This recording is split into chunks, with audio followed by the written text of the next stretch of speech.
C'est une crise majeure que vit Cuba. Vous avez été quelques-uns poser la question, comment ils en sont arrivés là? Qu'est-ce qui a déboulé? Bon, on sait que récemment, Donald Trump a mis de la pression.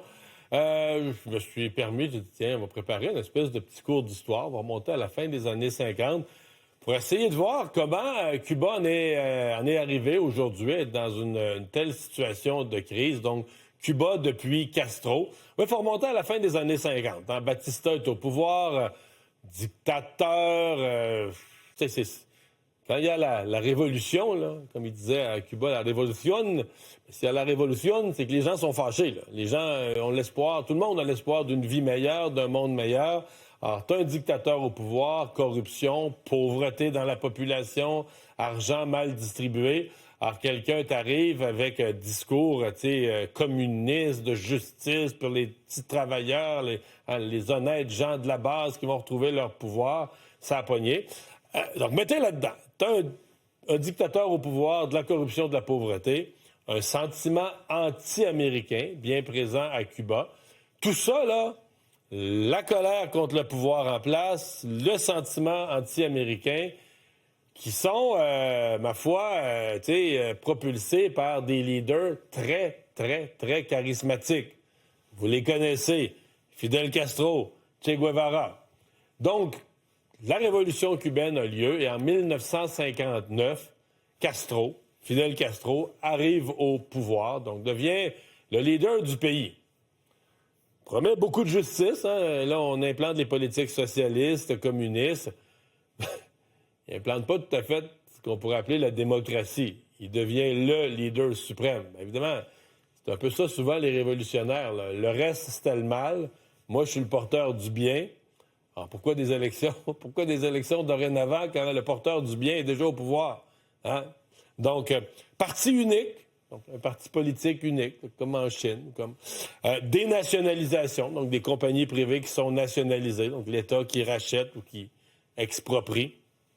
Les réformes socialistes, communistes qui sont mises en place, la rupture avec les États-Unis, parce qu'évidemment, ça marque aussi là, une cassure. On ne veut plus faire affaire avec les Américains, et ça devient, je devrais dire, et vice-versa. Il faut dire que, comme dans toutes les révolutions communistes, beaucoup de Cubains quittent. Il y a encore aujourd'hui là, des Cubains qui votent pour Trump, là, qui ont quitté. Quitté avec un certain déchirement, ont quitté leur pays, donc qui en veulent encore au régime qui a été mis en place par Castro. Comment Cuba, Cuba, c'est à quelques dizaines de kilomètres de la Floride, comment Cuba vit avec le voisin proche, les Américains avec qui on ne fait pas affaire? Bien, se fait des alliés, certains douteux, d'autres moins, mais bon, certainement l'URSS qui a été un allié dans le monde communiste, qui a fourni là, des matières premières, qui a fourni des denrées, qui a fourni du pétrole à Cuba. Plus récemment, et surtout depuis l'arrivée d'Hugo Chavez, il y avait un deuxième ami, le Venezuela. La Chine a aussi été un ami de Cuba.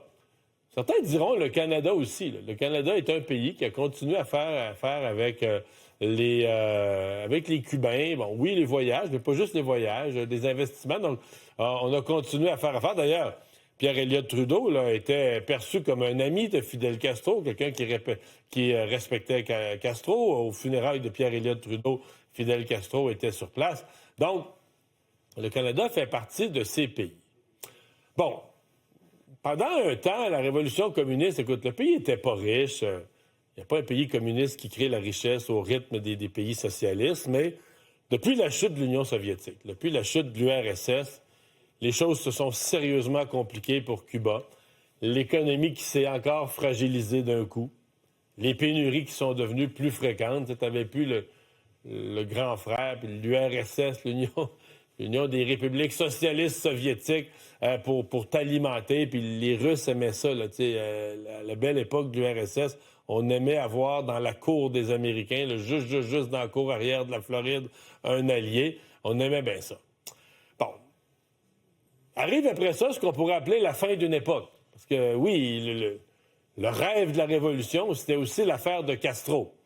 En 2006, Fidel Castro doit quitter. Il est remplacé par Raúl Castro. C'est le frère de l'autre. Il avait participé à la révolution, lui aussi, avec son grand frère. Raúl Castro fait un bout. Et depuis 2018, c'est Miguel Diaz-Canel qui se retrouve comme président.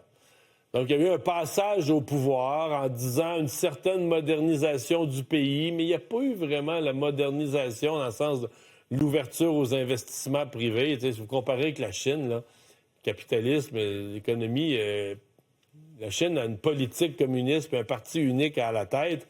Mais il y a des entreprises, puis ça investit. Puis, Cuba n'a jamais réussi ce virage-là, de telle sorte que la crise économique s'est aggravée, mais depuis, on marque 2021 là, comme une année vraiment où la crise s'est aggravée.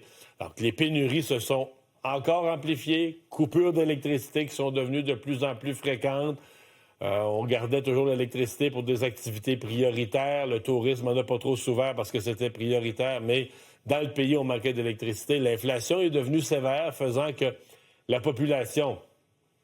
Il n'y a pas une grosse croissance économique, il n'y a pas une grosse richesse. Les produits, surtout les produits importés, sont de plus en plus dispendieux à se procurer. On n'a plus de médicaments. Il y a eu des manifestations aussi, là, depuis quelques années. C'est plus, je veux dire, le régime, les gens le contestent, même si c'est pas toujours vraiment permis. Il y a de plus en plus de gens qui osent le contester ouvertement. Et là, dans les derniers mois, avec le retour de Trump, il y a vraiment une volonté de Donald Trump de faire tomber le régime. Le départ de Maduro, donc l'allié vénézuélien qui fournissait le pétrole, qui fournissait... Déjà que c'était croche avant puis que du pétrole, il n'y en avait pas assez. Mais là, t'as plus le Venezuela. Les sanctions qui sont renforcées aussi. Les États-Unis ont serré la vis sur les sanctions commerciales, sur l'embargo sur Cuba. Alors là, tout s'est détérioré. T'es rentré aussi dans une espèce de spirale. T'as des pénuries qui font tomber le tourisme. Le tourisme, c'est ce qui amène des devises étrangères qui permet au pays de se ravitailler. T'sais, moins de tourisme, moins de devises, plus de pénurie, tu perds des touristes. Là, jusqu'à l'étape cette semaine, je pense que vous l'avez compris, jusqu'à l'étape de dire, mais les pénuries sont tellement graves. T'as plus le kérosène, t'as plus le gaz pour mettre dans les avions. Fait que là, la pénurie scrape complètement le tourisme pour une partie. Alors là, vous imaginez les employés, qu'est-ce qu'on va faire, les employés des hôtels, les employés d'hôtellerie, etc., les pertes d'emploi ou suspension d'emploi, perte de revenus. Alors, c'est une autre phase. Est-ce que le régime va tomber? Est-ce qu'on pourrait réussir à avoir une autre évolution où on essaie d'implanter des élections démocratiques, un capitalisme, une liberté de marché? On dirait qu'on ne voit pas ça ou on ne sent pas ça. Mais on est véritablement à Cuba dans une situation de crise totale présentement.